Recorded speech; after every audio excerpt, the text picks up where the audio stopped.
Hi Dolphins! I have been way too excited to share this creativity challenge with you because it involves two of my favorite things, making art and making food. So the title of the creativity challenge is Draw a Recipe. So you are going to think about one of your very favorite foods or meals and you're going to draw a guide on how to make it. So before we get started, I thought I would share something that I do just for fun because I love new recipes and cooking.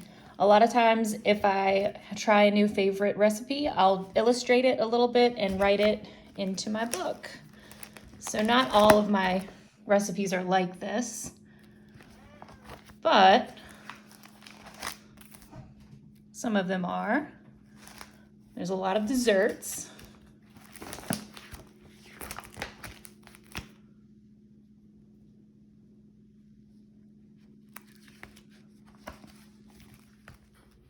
So our artist inspiration is coming from sculptor Peter Anton. If you have been to my first grade art class and maybe made some paper mache donuts, you'll be familiar with this artist. He creates sculptures in a style called hyper-realistic, which means that it looks very true to life. The only way you can tell the sculptures aren't real is that they are gigantic. So it might be a little hard to tell in the photographs that we're looking at on this page, because there's nothing next to them to give us any scale or idea of the size relationship, but these art projects are giant. So for a little bit of scale, you can actually see the artist, that's Peter Anton, with one of his sculptures, and all of a sudden it looks gigantic.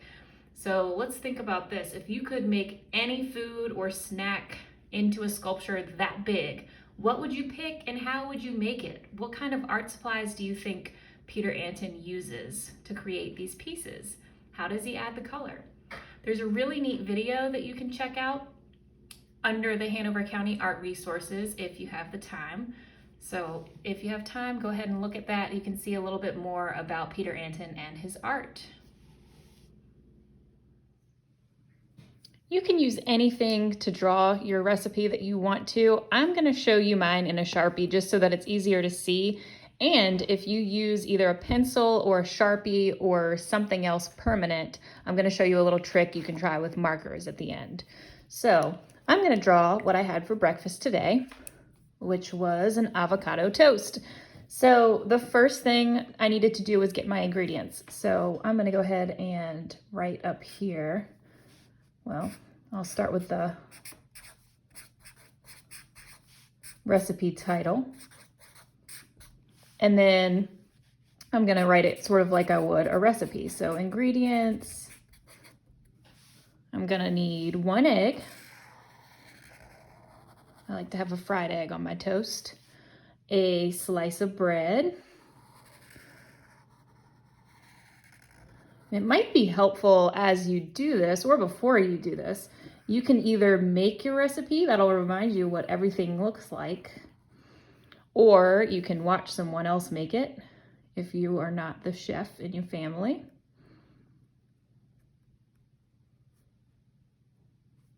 Give my bread a little bit of texture. And you also need 1/2 of an avocado. I'm going to draw it with its seed in the middle so it's a little easier to tell what it is. Here's its little skin. And then sometimes I like to put bacon on avocado toast too. So let's add that in there just for fun.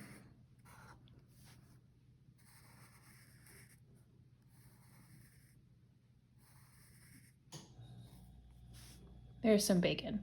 So those are my ingredients for avocado toast. And then I might also want to add the salt and pepper too. I'm going to draw my little shakers. I'm using ellipse shapes and a rounded bottom.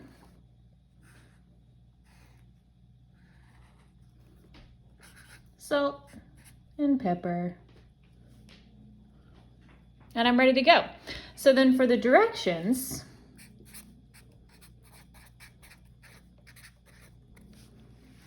I'm going to start by toasting the toast. So maybe I'll have a little toaster.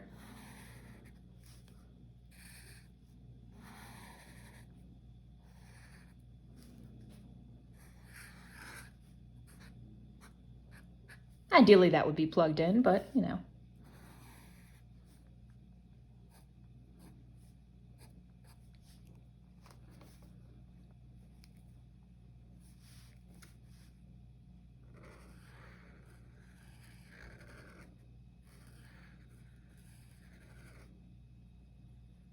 So I'm gonna draw a little arrow to say toast the toast. And if you want to write the directions along with the drawings, you could, but it's kind of a fun challenge to do it without any writing or minimal writing. So here is my finished recipe drawing for avocado toast. I went ahead and drew the avocado being sliced up, frying the bacon and eggs, putting the avocado on the toast with salt and pepper, and then the egg and bacon on top. And I paired it with coffee because I always do. So for coloring, you have lots of options. If you want to take this a little farther, you can use crayons, colored pencils, markers, highlighters, whatever you have around the house. Next, I'm going to show you a special trick you can try with markers and a little bit of water. So the trick to this is if you have markers, they do have to be washable. So Sharpies or something like that would not work for this trick. And then I filled up a little yogurt cup with water, and then I have a paintbrush. If you don't have a paintbrush, no worries. You could use a Q-tip. You can use your finger for this. You don't absolutely need a paintbrush to make this happen.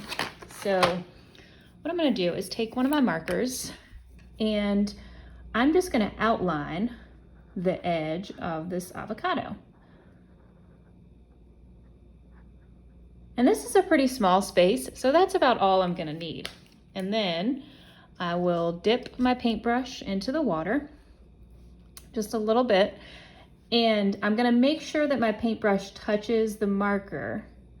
And what's happening is it's spreading out, sort of like a make your own watercolor. Oh, this has a little fuzzy stuck on it. So you're gonna get light colors with this, but it's still a pretty neat way to make paint if you don't have paint at home. I'm gonna do the same thing with the bacon. I think mixing colors might be kind of neat for that, because when I think about bacon, it's not really just bright red. Maybe it's crispy and it has a little bit of brown mixed in. So I'm not coloring the whole thing in. I don't have to worry about that because I know I'm gonna spread the color. If you try this trick on a bigger space, you might have to put a little more color down. So let's try maybe for the mug. That's still a kind of small space, but I want to show you this so you can use it.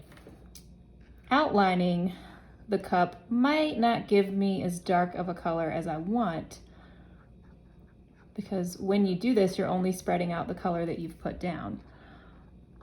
I could try a little pattern. Doesn't have to be polka dots, but it'll work.